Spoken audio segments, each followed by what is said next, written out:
Taib. Bismillahirrahmanirrahim.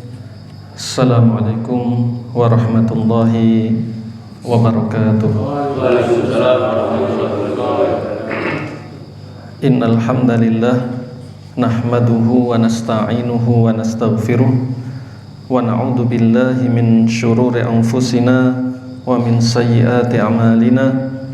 May yahdihillahu fala mudhillalah wa may yudlil fala hadiyalah. Asyhadu an la ilaha illallah wahdahu la syarikalah wa asyhadu anna Muhammadan abduhu wa rasuluh sallallahu alaihi wa ala alihi wa ashabihi wa man tabi'ahum bi ihsanin ila yaumiddin. Ma'asyiral muslimin, para hadirin sekalian rahimani wa rahimakumullah. Alhamdulillah, mari kita bersyukur pada Allah Subhanahu wa taala yang pada kesempatan kali ini di malam ke-6 bulan Dzulhijjah tahun ini, alhamdulillah Allah Subhanahu wa taala kembali memudahkan kita semua untuk menambah kebaikan dengan cara menuntut ilmu agama. Semoga dengan sebab itu Allah Subhanahu wa taala memberikan ilmu yang bermanfaat, yang menghasilkan amal yang soleh, yang dengan sebab itu semoga Allah Subhanahu wa taala menjadikan kita penghuni surganya. Amin ya rabbal alamin. Apalagi ini masih termasuk 10 hari pertama bulan Dzulhijjah, yang sama-sama kita ketahui merupakan hari-hari mulia, merupakan musim ibadah yang insyaallah tidak kalah, bahkan bisa jadi lebih baik daripada 10 malam terakhir bulan Ramadan. Karena Rasulullah SAW menyampaikan, ma min ayyamin al-amalus salihu fiha ahabbu ilallah min hadhil ayyam. Tidak ada hari-hari apapun yang amal soleh di dalamnya lebih Allah cintai melebihi hari-hari ini, yaitu 10 hari pertama bulan Dzulhijjah. Berarti hari-hari apapun mencakup hari apapun selama setahun selain 10 hari pertama bulan Dzulhijjah, sehingga termasuk mencakup hari-hari bulan Ramadan. Sehingga sampai sebagian ulama kemudian membandingkan mana yang lebih mulia, mana yang lebih utama, apakah 10 malam terakhir bulan Ramadan yang di situ ada Lailatul Qadar atau 10 hari pertama bulan Dzulhijjah. Sampai seperti itu. Sebagian ulama, sebatas yang saya ingat, menyampaikan kalau dilihat dari hari per hari maka Lailatul Qadar lebih mulia. Karena satu malam kalau kita ibadah di malam tersebut lebih baik daripada 1000 bulan. Tapi kalau digabungkan hari-harinya 10 hari digabungkan, maka hari-hari pertama bulan Dzulhijjah ini, 10 hari pertama ini lebih utama daripada 10 hari terakhir bulan Ramadan yang ada Lailatul Qadarnya. Berarti seandainya kita beribadah rutin atau rajin di 10 hari pertama bulan Dzulhijjah ini, bisa jadi mendapatkan keutamaan lebih mulia daripada Lailatul Qadar. Maka ini menunjukkan bahwasanya hari-hari ini bukan hari-hari biasa. Tapi walaupun hari-harinya mulia, seseorang tidak akan mulia sekedar hidup di hari tersebut. Kapan kita menjadi mulia? Ya kalau beramal soleh di hari-hari tersebut. Maka semoga ini menjadi pengingat agar kita semakin semangat ibadah di hari-hari pertama atau 10 hari pertama bulan Dzulhijjah ini. Taib. Salawat dan salam, sanjungan, pujian dan keselamatan semoga Allah limpahkan kepada junjungan kita semua, manusia yang paling sempurna, baginda Rasulullah Muhammad sallallahu alaihi wasallam. Semoga Allah limpahkan semua itu pada beliau, para istri, para keluarga, para sahabat, dan siapapun yang senantiasa mengikuti tuntunan beliau. Amin ya rabbal alamin. Taib, masyarul muslimin rahimani wa rahimakumullah. Sebagaimana tadi disampaikan, sebenarnya malam ini jadwalnya Ustadz Yusti hafidhullah, tapi karena beliau punya halangan nampaknya sehingga tidak bisa, maka Pak Junaidi langsung telepon saya, bukan telepon ya, pakai voice note dulu, tapi nggak kedengaran suaranya, akhirnya telepon minta saya kesini. Nah, bismillah, daripada kosong ya. Maka saya tidak melanjutkan pembahasan Ustadz Yusti, tapi saya mencoba menyampaikan materi yang lain karena sekedar sebagai pengisi saja. Insya Allah saya berbicara tentang masalah yang ringan, tapi ini sangat penting bagi kita semua, yaitu tentang tawassul yang merupakan kunci utama dikabulkannya doa para nabi dan rasul. Jadi kita akan membahas bagaimana sih tawassulnya para nabi dan rasul, yang itu menjadi sebab utama dikabulkannya doa para nabi dan rasul. Sehingga kenapa ini penting? Karena memang para nabi dan rasul itu teladan bagi kita semua. Bahkan bukan hanya teladan bagi umatnya masing-masing. Bahkan para nabi dan rasul itu yang Allah sebutkan kisah-kisah mereka atau doa-doa mereka itu juga menjadi teladan kita semua, walaupun kita bukan umat mereka. Kenapa demikian? Karena Allah Subhanahu wa taala di sebagian ayat di surat Al-An'am, kalau nggak salah ingat, di lembar sebelum lembar terakhir juz 7, itu masalah yang lebih tahu ayat berapa, saya lupa ayat berapanya. Allah di sana bercerita tentang kisah Nabi Ibrahim, lalu menyebutkan nabi-nabi yang lain belasan, kalau nggak salah ingat sekitar 18 nabi disebutkan di sana. Dan di antara yang Allah sebutkan setelah itu mengatakan dzalika hudallah, itulah petunjuk Allah Subhanahu wa taala. Fa bihudahu muqtadi, maka ikutilah petunjuk mereka, yaitu para nabi dan rasul yang tadi disebutkan. Nah, ini menunjukkan bahwasanya kita diperintahkan untuk mengikuti petunjuk nabi dan rasul, walaupun itu sebelum kita, selama tidak dinasakh, selama tidak dihapus oleh syariat nabi kita sallallahu alaihi wasallam. Bahkan nabi pun diperintah oleh Allah di sebagian ayat, anit tabi' millata Ibrahim hanifa, wahai rasul ikutilah agamanya Nabi Ibrahim yang lurus. Jadi perintahkan ikuti ajaran Nabi Ibrahim. Ini menunjukkan bahwasanya contoh teladan dari para nabi dan rasul, walaupun itu sebelum nabi kita, itu pun menjadi teladan kita. Pantas untuk kita ikuti selama tidak dinasakh, selama tidak dihapus hukumnya. Maka kita akan membaca contoh-contoh tawassulnya para nabi dan rasul, karena itu banyak.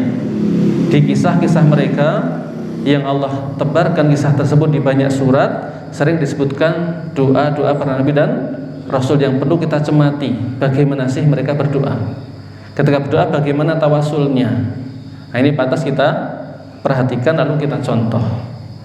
Karena tentunya kalau itu diucapkan para nabi dan rasul ketika berdoa, tentunya ini teladan yang paling bagus. Walaupun mungkin tawassul itu banyak bentuknya, tapi tawassul yang sering digunakan para nabi dan rasul tentunya paling istimewa, sehingga selayaknya kita mencontoh ketika berdoa.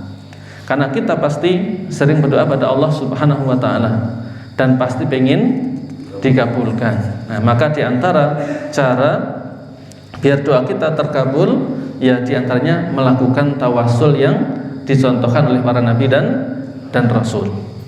Taib, masyarul muslimin rahimani wa rahimakumullah.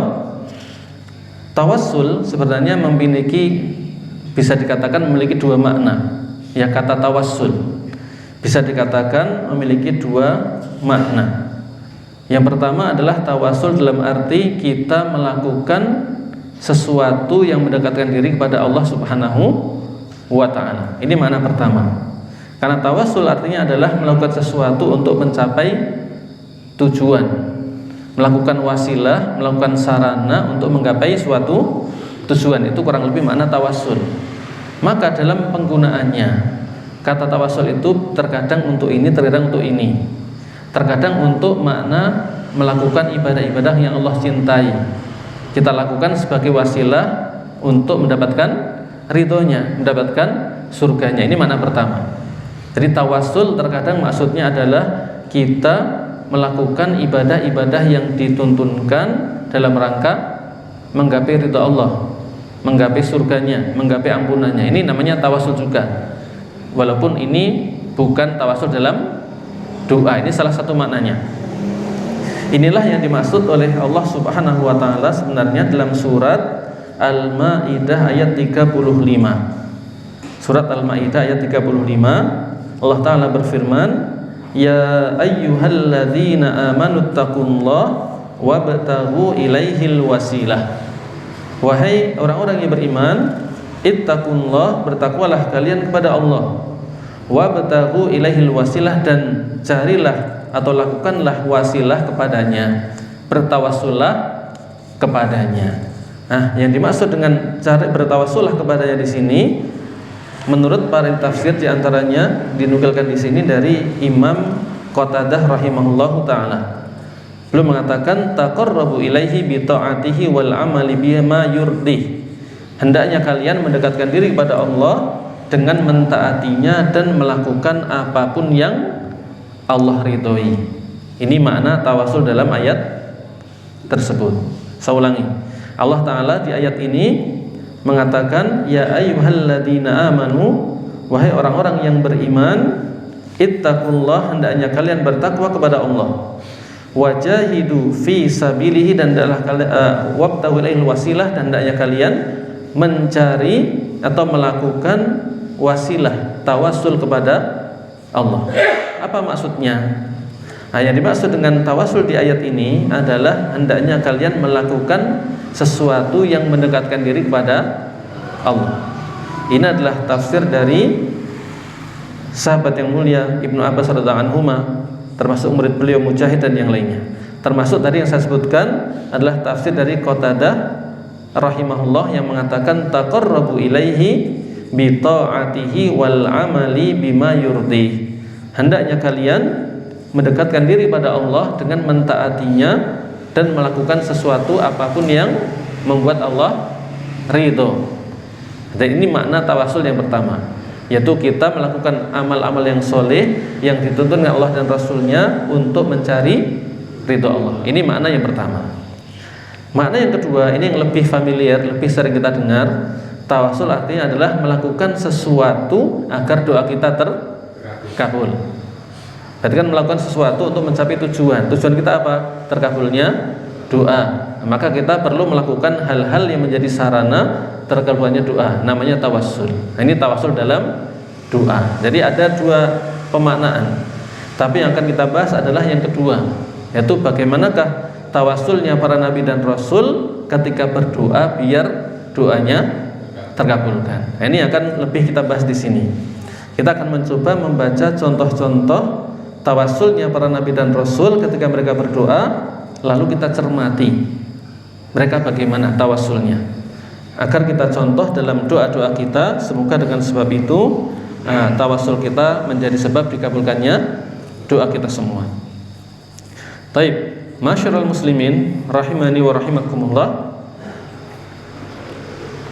Di antara tawassulnya para nabi dan rasul yang ini akan kita dapati dalam banyak doa-doa para nabi dan rasul adalah yang pertama, tawassul dengan menyebut nama-nama Allah Subhanahu wa taala, Al-Asmaul Husna. Nanti akan dibaca contohnya. Jadi ini yang akan sering kita dapati. Silahkan perhatikan kalau nanti baca Al-Qur'an, kalau nemu doa para nabi dan rasul, perhatikan. Insya Allah akan sering kita dapati ada di situ menyebut nama Allah, kadang satu, kadang dua, kadang tiga dalam doanya. Jadi menyebut Al-Asmaul Husna, menyebut nama-nama Allah yang maha indah dalam rangka biar dikabulkan doanya. Kenapa demikian? Karena menyebut nama-nama Allah yang maha indah itu sebenarnya sedang memuji Allah.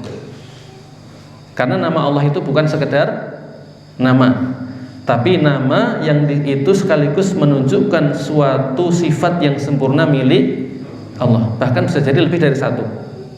Jadi Allah itu punya banyak nama, banyak sekali, tidak hanya 99, kita nggak tahu berapa jumlahnya. Semuanya namanya indah. Kenapa indah? Karena didengar ya enak, kandungannya juga luar biasa. Jadi secara makna, masing-masing nama Allah itu menunjukkan sifat-sifat yang sempurna luar biasa. Tidak ada yang menandinginya, walaupun secara penyebutan mungkin sama dengan sifat makhluknya. Contoh misalnya nama As-Sami. Allah disebut As-Sami atau disebut Sami'an. Kadang-kadang dengan kata As-Sami, kadang-kadang Sami'an. Misalnya wa kana Allahu Sami'an basira misalnya. Allah menyebut Sami'an. Hambanya juga Allah sebut Sami'an. Bisa dilihat di surat Al-Insan, di awal-awal surat Al-Insan di juz 29, Allah menyebutkan faja'alnahu sami'an basir. Manusia kami jadikan sami'an basir. Penyebutannya persis sama, tidak ada bedanya. Sami'an, basiran, basiran. Allah menyebut dirinya sami'an, menyebut dirinya basira. Allah menyebut hambanya sami'an, basir. Secara penyebutan sama persis, tidak ada bedanya. Tapi secara makna jelas jauh berbeda. Karena penglihatan kita dan pendengaran kita terbatas kemampuannya. Pendengaran Allah, penglihatan Allah maha sempurna, tidak ada kurangnya sama sekali. Contoh untuk sekedar memudahkan pemahaman, kalau pendengaran kita, saya nggak pakai mic, mungkin di belakang sudah apa itu ya, ya kan? Saya pakai mic saja, kalau mic-nya bengung gitu, apa itu ya, gitu. Ya kan? Kemudian contoh lain, kalau misalnya saya pakai bahasa Jawa, alhamdulillah pada paham karena bahasanya sama. Nah kalau saya pakai bahasa Cina, tapi nggak bisa saya, pada paham? Nggak paham karena beda bahasanya, ya kan? Apalagi yang ngomong dua orang langsung, Ustadz mau tanya, dua orang ngomong bareng, satu-satu, nggak bisa dengar dua langsung toh? Enggak. Apalagi tiga, apalagi lima. Walaupun ada Ustadz, mubalik, kiai misalnya ketika hafalan, setoran hafalan bisa dengar dua langsung, bisa. Coba dengar 10 langsung bisa? Muridnya 10 langsung setoran bisa? Tidak bisa. Karena kemampuan kita terbatas. Tapi Allah subhanahu wa ta'ala tidak. Allah maha sempurna, pendengarannya sempurna, sehingga semua suara mau lirih mau keras sama Allah bisa dengar sempurna, tidak ada kekurangan sama sekali. Bahkan walaupun misalnya sekarang ini seluruh dunia jumlahnya berapa miliar sedang meminta pada Allah bareng, minta sesuatu, berdoa semua, bareng semua.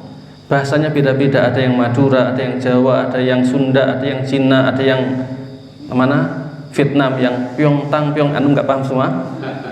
Itu Allah dengar semua, paham semua, nggak ada yang saling membuat bingung, nggak ada. Kalau kita satu orang saja bahasanya beda udah nggak paham, apalagi dua orang. Ini 1 miliar, 2 miliar, 5 miliar. Sekarang seandainya semuanya minta pada Allah, Allah nggak bingung. Semuanya bisa didengar jelas, nggak ada yang gara-gara bareng-bareng membuat Allah salah paham, nggak ada. Jadi hanya sama-sama mendengar tapi mendengarnya beda, jauh berbeda. Karena Allah sempurna sifatnya, kita banyak kekurangan. Ini salah satu contoh.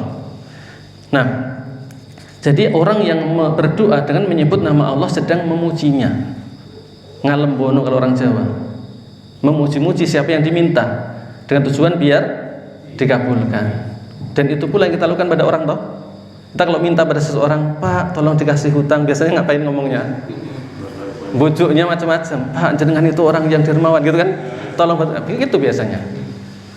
Maka itulah salah satu adabnya, salah satu tawassul yang sering digunakan para nabi dan rasul, memuji-muji Allah dengan menyebut nama-namanya. Bahkan nggak cuma satu, kadang dua, kadang tiga, disebutkan sekaligus sebagai bentuk tawasul dalam rangka ngalembono, memuji-muji Allah biar dikabulkan doanya. Taib. Karena memang nama Allah tadi saya sebutkan itu bukan sekedar nama, nggak kayak kita. Kadang namanya kelihatannya cakep tapi nggak sesuai dengan orangnya. Kayak saya contohnya, namanya Arif Husnul Khuluq. Kalau diartikan orang yang berilmu, akhlaknya baik, kenyataannya ilmunya sedikit, akhlaknya jelek. Nah itu manusia begitu.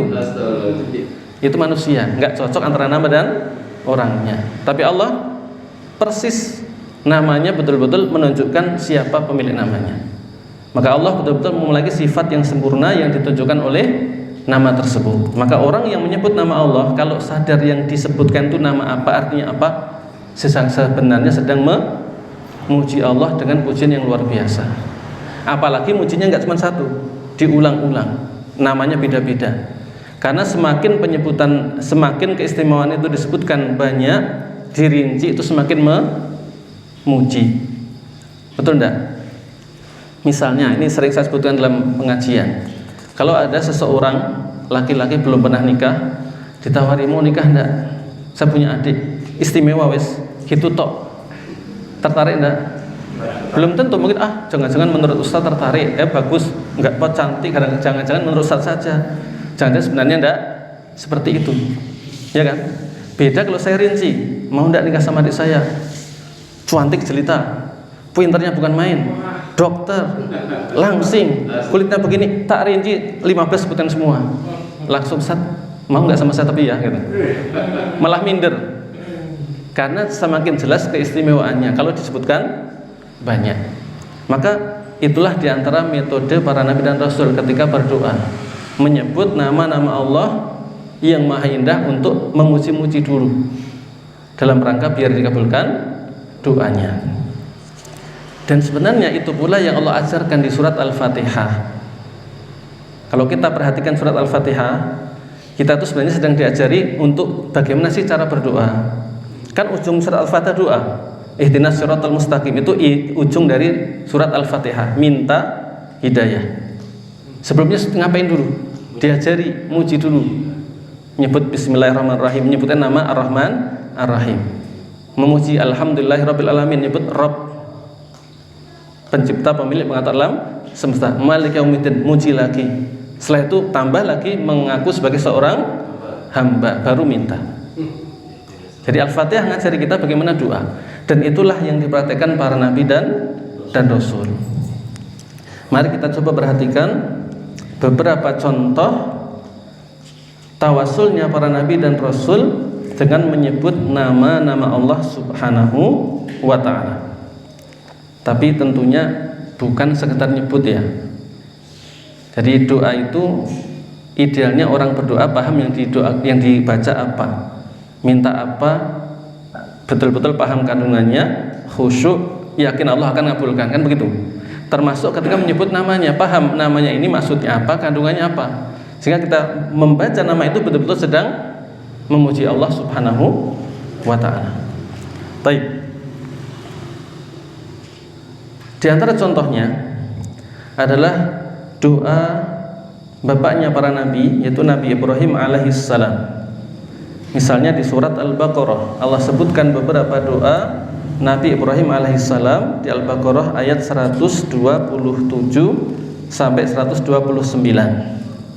Misalnya Allah bercerita, wa id yarfa'u Ibrahimul qawa'ida minal baiti wa Ismail.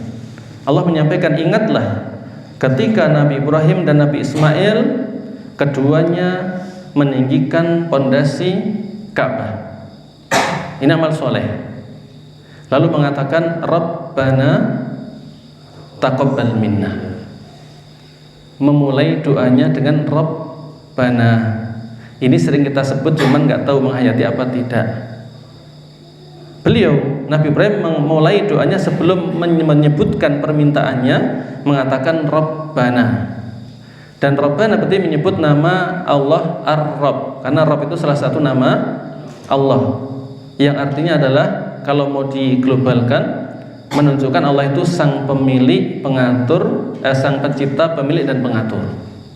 Itu kandungan nama Ar-Rabb. Allah itu pencipta alam semesta, pemiliknya dan pengaturnya. Nah, kalau Nabi Ibrahim mengatakan Rabbana, berarti sedang mengaku sebagai seorang hamba dengan menyebut, ya Allah, Engkaulah pencipta saya, pemilik saya, pengatur saya. Jadi di sini ada tawasul dengan menyebut nama Allah Rabb. Masalahnya kita mungkin sering mengatakan ya Rabbi, tapi tidak menghayati sedang ngomong apa. Nah, setelah menyebut kata Rabb yang merupakan salah satu nama Allah ini, baru kemudian mengatakan taqabbal minna, berdoa, mohon terimalah ibadah kami. Padahal beliau seorang nabi, amalnya jelas soleh, masih mengatakan taqabbal minna, khawatir nggak diterima. Kita gimana? Pernah minta diterima ibadahnya, apa merasa sudah terima? Ini seorang nabi, bapaknya para nabi, amalnya jelas soleh, insya Allah jelas ikhlas, masih minta diterima, takut nggak diterima. Dan ketika doa itu mengawali dengan Rabbana, menyebut nama Allah Ar-Rabb. Jadi memuji Allah dengan menyebutkan status Allah yang merupakan pencipta, pemilik dan pengaturnya. Dan sebenarnya di sini juga ada sekaligus tawasul jenis yang ketiga. Nanti akan kita sebutkan, yaitu seseorang mengaku sebagai seorang hamba, merasa bukan siapa-siapa di hadapan Allah Subhanahu wa ta'ala. Ini juga tawasul tersendiri. Ini salah satu bentuk tawassul juga yang dilakukan para nabi dan rasul, menyebut namanya, memuji dengan menyebut namanya sekaligus mengaku sebagai hambanya yang bukan siapa-siapa, yang betul-betul butuh pada Allah Subhanahu wa ta'ala. Setelah menyebutkan doanya, Nabi Ibrahim alaihissalam dan Nabi Ismail menutup dengan menyebut dua nama yang lainnya. Berarti dalam satu doa menyebut tiga nama. Setelah mengatakan Rabbana taqabbal minna, wahai pencipta, pemilik dan pengatur kami, terimalah amal ibadah kami, lalu mengatakan innaka antas samiul alim, karena sesungguhnya engkau ya Allah adalah yang maha mendengar dan mengabulkan doa lagi mengetahui segala sesuatu. Memuji dengan dua nama yang lain. Jadi doa dibuka dengan memuji, diakhiri dengan memuji, dengan cara menyebut nama-nama Allah di depan dan belakang. Ini contoh dari Nabi Ibrahim, bagaimana beliau ketika berdoa, doanya pendek, cuman taqabbal minna, pujiannya malah lebih banyak. Ya enggak? Memuji di awal dan di akhir dengan mengatakan Rabbana, lalu ditutup dengan innaka antas samiul alim, sesungguhnya engkaulah yang maha mendengar dan mengabulkan doa sekaligus maha mengetahui. Nah, ini contoh. Belum memulai dengan nama Allah dan mengakhiri dengan dua nama Allah yang lain, yang tentunya nama ini yang cocok dengan kandungan doanya. Jangan menyebut nama yang gak nyambung. Minta rahmat menyebut adab, minta, ya kan gak nyambung. Maka harus paham kandungan namanya. Contoh lain di ayat berikutnya, Allah menyebutkan contoh lain doa Nabi Ibrahim alaihissalam. Rabbana waj'alna muslimaini laka wa min dzurriyyatina ummatan muslimatan lak wa arina manasikana wa tub alaina innaka antat tawwabur rahim. Persis diawali dengan Rabbana, wahai pencipta, pemilik dan pengatur kami, jadikanlah kami berdua orang-orang yang berserah diri kepadamu, begitu pula keturunan kami, jadikanlah umat yang berserah diri kepadamu. Wa arina manasikana wa tub alaina, dan tunjukkanlah kepada kami cara ibadah kami dan terimalah taubat kami. Innaka antat tawwabur rahim, karena sungguhnya engkaulah yang maha menerima taubat lagi maha penyayang. Nah, ditutup dengan dua nama Allah yang lain yang sesuai dengan isi doanya. Doanya minta macam-macam, nyebut nama Rabb ini cocok sekali, karena tadi nama Rabb artinya apa? Pencipta, pemilik, pengatur. Berarti apapun yang kita butuhkan itu masuk dalam pengaturan Allah. Maka ini diantara sebab kenapa nama Rabb sering disebut dalam semua doa, bukan dosa. Kenapa? Karena Allah, Rabb itu artinya pemilik, pencipta, pemilik, pengatur. Maka yang kita minta itu semua masuk dalam pengaturan Allah Subhanahu wa ta'ala. Maka pas kalau menyebut nama Rabb untuk doa apapun boleh, yang penting dihayati agar kita betul-betul sedang memuji Allah, menghamba padanya. Lalu tadi minta taubat, ya kan, minta diterima taubatnya, lalu menyebut innaka antat tawwabur rahim, karena sesungguhnya engkaulah ya Allah yang maha penerima taubat lagi maha penyayang. Ini contoh lain.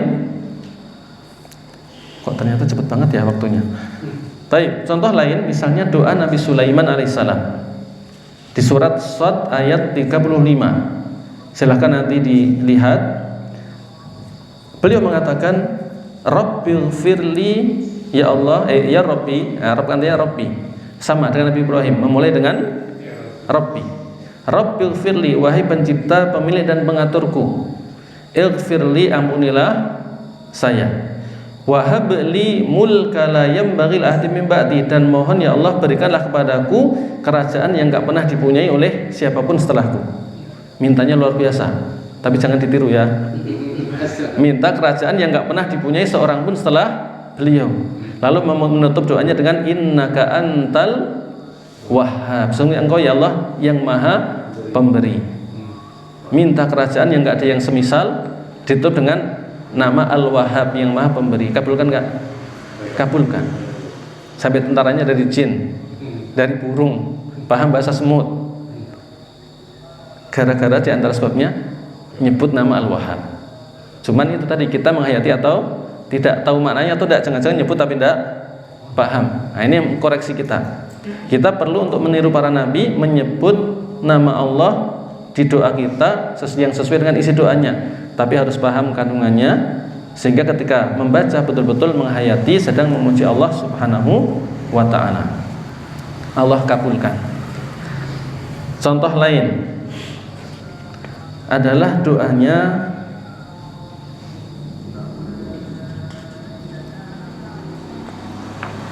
Nabi Zakaria.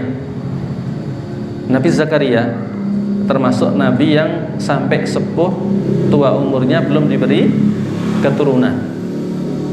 Bisa dilihat kisahnya di surat Ali Imran. Allah menceritakan kisah Nabi Zakaria yang merawat Maryam yang masih kecil. Yang diantara yang diceritakan oleh Allah adalah Maryam mendapatkan makanan yang enggak biasa, karena di musim panas dapat makanan musim dingin atau sebaliknya. Sehingga ketika Nabi Zakaria mendatangi Maryam, heran dan bertanya, "Aina laki hadza?" Dari mana ini? "Anna laki hadza?" Dari mana makananmu? Lalu disampaikan dari Allah Subhanahu wa ta'ala. Lalu ketika itu seolah-olah Nabi Zakaria diingatkan dengan kekuasaan Allah. Allah Maha Kuasa untuk memberikan seperti itu, apalagi sekedar memberi beliau putra.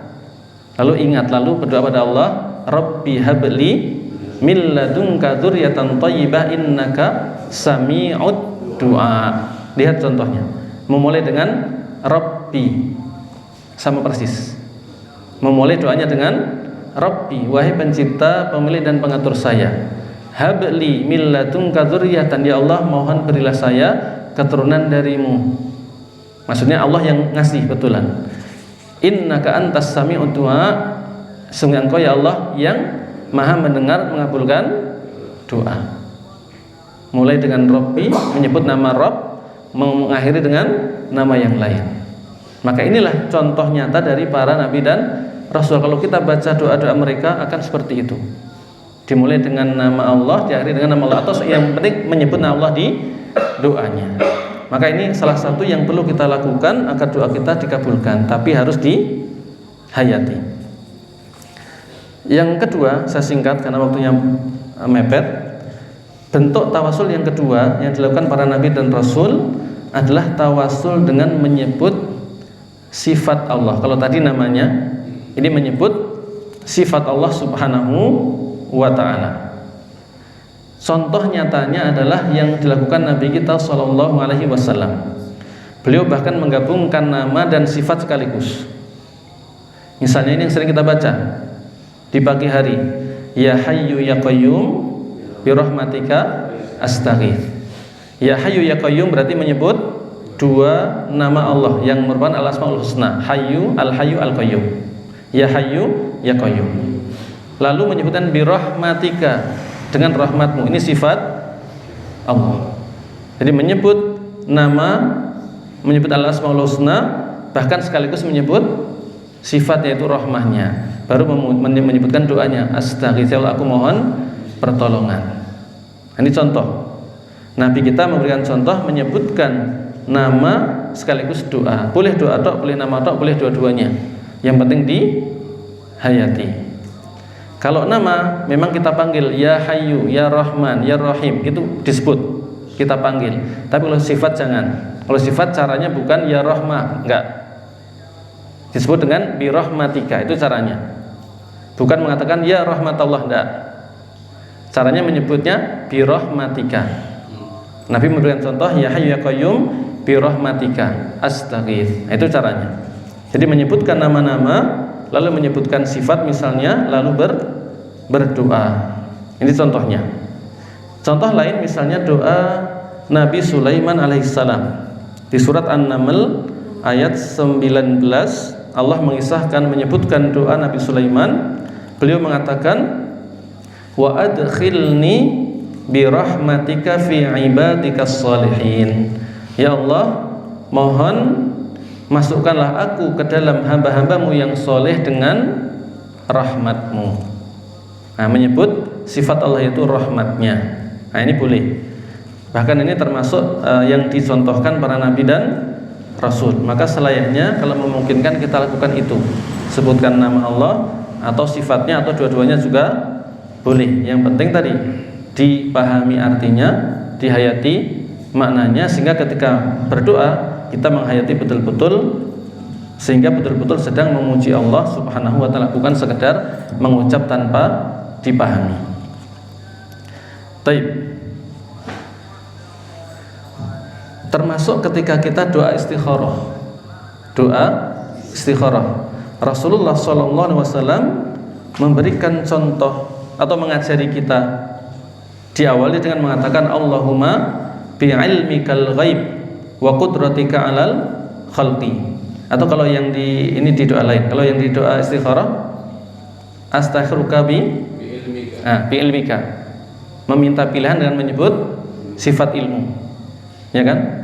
Jadi itu contoh dari Rasulullah SAW bagaimana mengajari kita untuk ketika istikharah menyebut seperti itu. Astaghfiruka bi qudratik, astakhiruka bi ilmik, astaghfiruka bi qudratik. Ya Allah, aku mohon pilihan kepadamu dengan ilmumu, dan seterusnya. Jadi diantaranya menyebut sifat-sifat Allah Subhanahu wa ta'ala. Nah, ini juga termasuk contoh yang sering dilakukan oleh para nabi dan rasul. Baik. Kemudian, ma'asyiral muslimin rahimani wa rahimakumullah, tawasul juga yang sering dilakukan oleh para nabi dan rasul adalah tawasul dengan merendahkan diri pada Allah Subhanahu wa taala. Menyebutkan kondisinya yang lemah, kondisinya yang enggak bisa apa-apa, ngaku enggak bisa apa-apa, ngaku butuh pada Allah. Kalau digabungkan tiga-tiganya lebih luar biasa. Contohnya, misalnya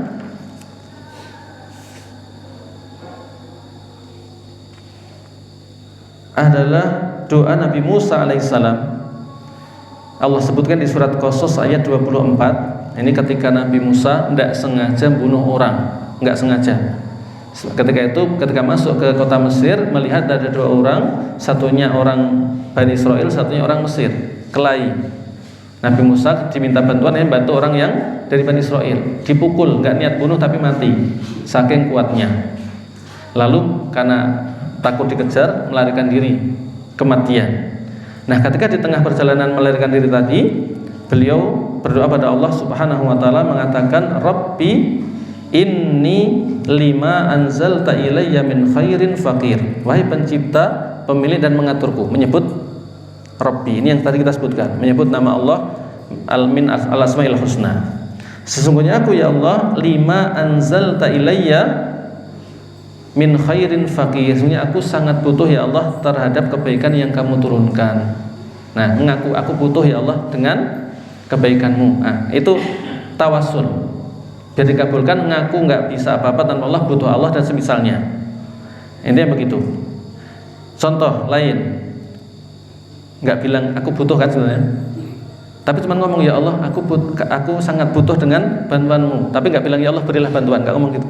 Tapi ya terkandung itu sebenarnya sedang minta.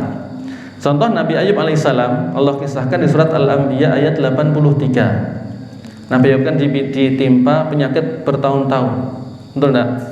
Nah, di antara doa yang diucapkan Nabi Ayub mengatakan, Anni massaniyaddur wa anta arhamur rahimin. Sesungguhnya aku ya Allah telah ditimpa penyakit, wa anta arhamur rahimin, dan engkau adalah yang paling penyayang. Minta enggak nyebut apa-apa, enggak nyebut permintaan, cuman ngaku ya Allah aku ditimpa penyakit, sedang engkau penyayang. Dah, ya maksudnya minta, mungkin sungkan mungkin ya, tapi dengan cara menyebut ya Allah aku sakit, ya Allah engkau penyayang, maksudnya ya sembuhkan aku, begitu. Dengan cara ngaku enggak bisa apa-apa tanpa Allah Subhanahu wa ta'ala. Ini penting. Jadi kita diajari untuk ngaku sebagai hamba Allah, tidak bisa apa-apa tanpa Allah, butuh bantuannya. Contoh lain misalnya Nabi Zakaria dikisahkan di surat Al-Anbiya. Bentar ya. Di surat Al-Anbiya Allah ceritakan doa Nabi Zakaria, masih sama tentang kondisi Nabi Zakaria yang belum punya putra.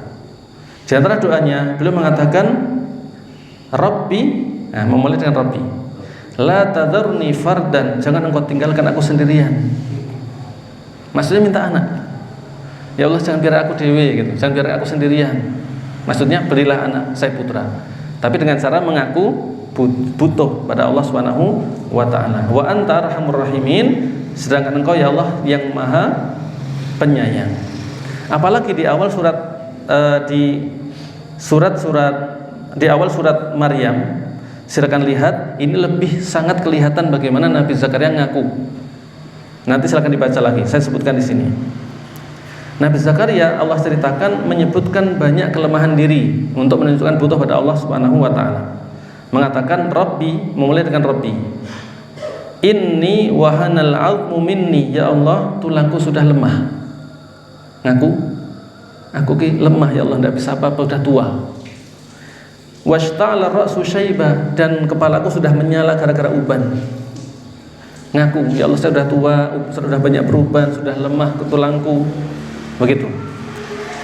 Walam akun bidu'aika rabbi syaqiyah, dan aku ya Allah enggak pernah kecewa ketika berdoa kepadamu. Antum berani ngomong gini? Jamaah berani bilang begini, ya Allah enggak pernah kecewa ketika berdoa. Tapi lu enggak merasa enggak pernah kecewa. Luar biasa. Jadi ini kan luar biasa. Ya Allah, aku butuh padamu dan aku selama ini enggak pernah kecewa ketika berdoa. Ini tawasul beliau. Lalu wa inni khiftul mawaliya min warai, dan aku ya Allah khawatir nanti kalau aku enggak punya keturunan, enggak ada yang melanjutkan dakwah, bagaimana keluargaku dan umatku. Nah begitu. Wa kanat imraati aqra, dan istriku mandul ya Allah. Jadi enggak ngadu tok. Ya kan?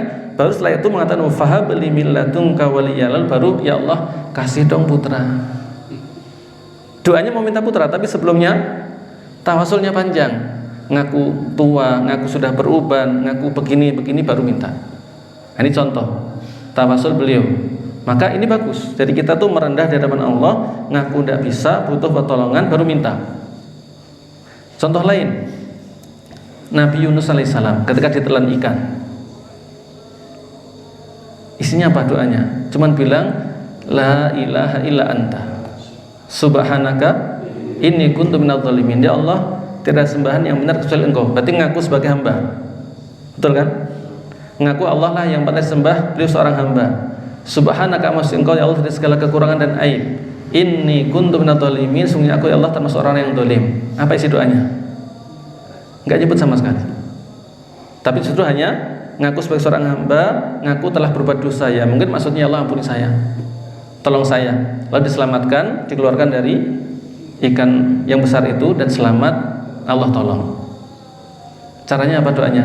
Ngaku sebagai seorang hamba, mengesahkan Allah, menyucikan Allah dari segala kekurangan, ngaku berbuat dosa, ngaku ya Allah aku dosa, ampuni aku gitu. Jadi ini contoh tawasul para nabi dan rasul. Begitu caranya. Jadi menyebut nama-nama Allah yang cocok dengan doanya, menyebut sifatnya, ngaku sebagai seorang hamba. Nah ini kalau bisa digabungkan tiga-tiganya, inilah yang lebih luar biasa lagi. Tapi salah satu boleh. Kalau bisa digabungkan lebih bagus lagi. Karena betul-betul kita sedang memuji Allah, menyanjung-nyanjungnya, lalu ngaku tidak bisa apa-apa tanpa Allah. Tapi dihayati. Nah ini teladan dari para nabi dan rasul tentang bagaimana berdoa. Di sana ada bentuk lain dari tawasul, tapi yang sering kita dapati dari para nabi seperti ini. Walaupun boleh misalnya tambah dikit ya, tawasul dengan amal soleh boleh. Misalnya ya Allah saya sudah beriman, mohon ampuni saya, nyebut imannya. Atau ya Allah kemarin saya berbakti pada orang tua, semoga dengan sebab itu ya Allah Engkau ampuni saya. Boleh. Tapi para nabi nggak nyebut ini, walaupun boleh. Begitu pula boleh tawasul dengan meminta doa pada orang soleh yang masih hidup. Pak Kiai, Pak Ustadz, tolong doakan saya biar sembuh. Boleh. Para sahabat sebagian mereka datang pada Nabi minta doa. Tapi para nabi rasul nggak melakukan ini. Dan tapi boleh ya.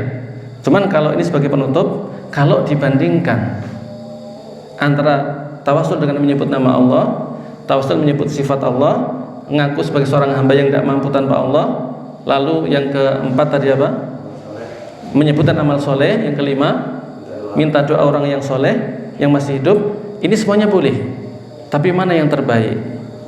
Yang tiga yang pertama, nama Allah, sifatnya, ngaku seorang hamba yang nggak mampu tanpa Allah. Kenapa demikian? Karena yang tiga ini tiga-tiganya menunjukkan kita itu hanya mengandalkan Allah saja. Nyebut Allah, memuji Allah, ngandelin Allah untuk dikabulkan. Nyebut sifat juga sama. ngaku gak bisa tolong Allah, ngandalin Allah.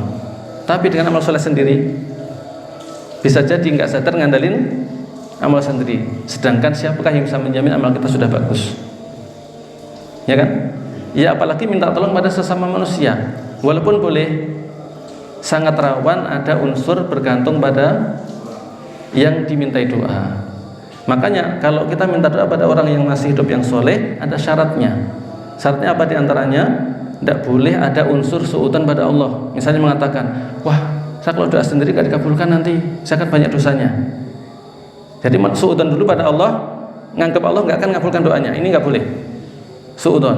Gara-gara suudzon lalu minta doa pada orang. Nah, jangan begitu alasannya. Jangan seolah-olah kita putus asa dari rahmat Allah, suudzon pada Allah lalu minta doa. Jangan, minta doa boleh, tapi jangan alasannya itu.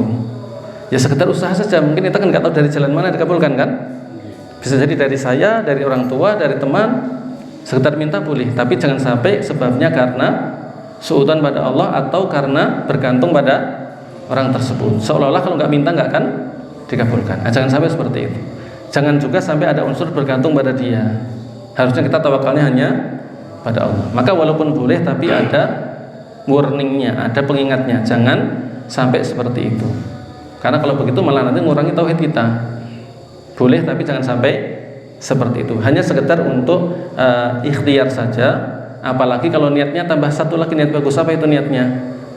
Kan kalau dia mendoakan saya nggak tahu dia dapat fadilah apa? Didoakan para malaikat. Dia untung juga, bukan saya untung. Sama-sama untung. Jadi dalam rangka memberikan kebaikan pada orang yang mau doakan misalnya. Nah, ini lebih baik lagi. Tapi boleh ya, boleh minta doa pada orang soleh yang masih hidup. Tapi tadi catatannya jangan karena kita suudzon pada Allah Subhanahu Wa Taala. Jangan karena kita merasa nggak akan dikabulkan kalau doa sendiri. Nah, jangan begitu. Tapi sekedar kita minta doa, ya wallahualam, mungkin dari kita yang dikabulkan, mungkin dari teman yang dikabulkan. Jangan sampai gara-gara suudzon pada Allah Subhanahu Wa Taala, dan jangan sampai ada unsur bergantung kepada sesama. Dikit-dikit minta doa, malah nggak doa sendiri misalnya, ini nggak bagus. Yang terbaik adalah doa sendiri, karena itu sangat menunjukkan kita butuh pada Allah. Dengan cara tadi seperti para nabi, nyebut nama Allah, sifatnya, dan ngaku sebagai seorang hamba. Tapi mohon maaf kalau agak lama, karena untuk menyempurnakan pembahasan. Jazakumullahu khairan. Wassallallahu nabiyana Muhammad wa ala alihi washabbihi wasallam. Assalamualaikum warahmatullahi wabarakatuh.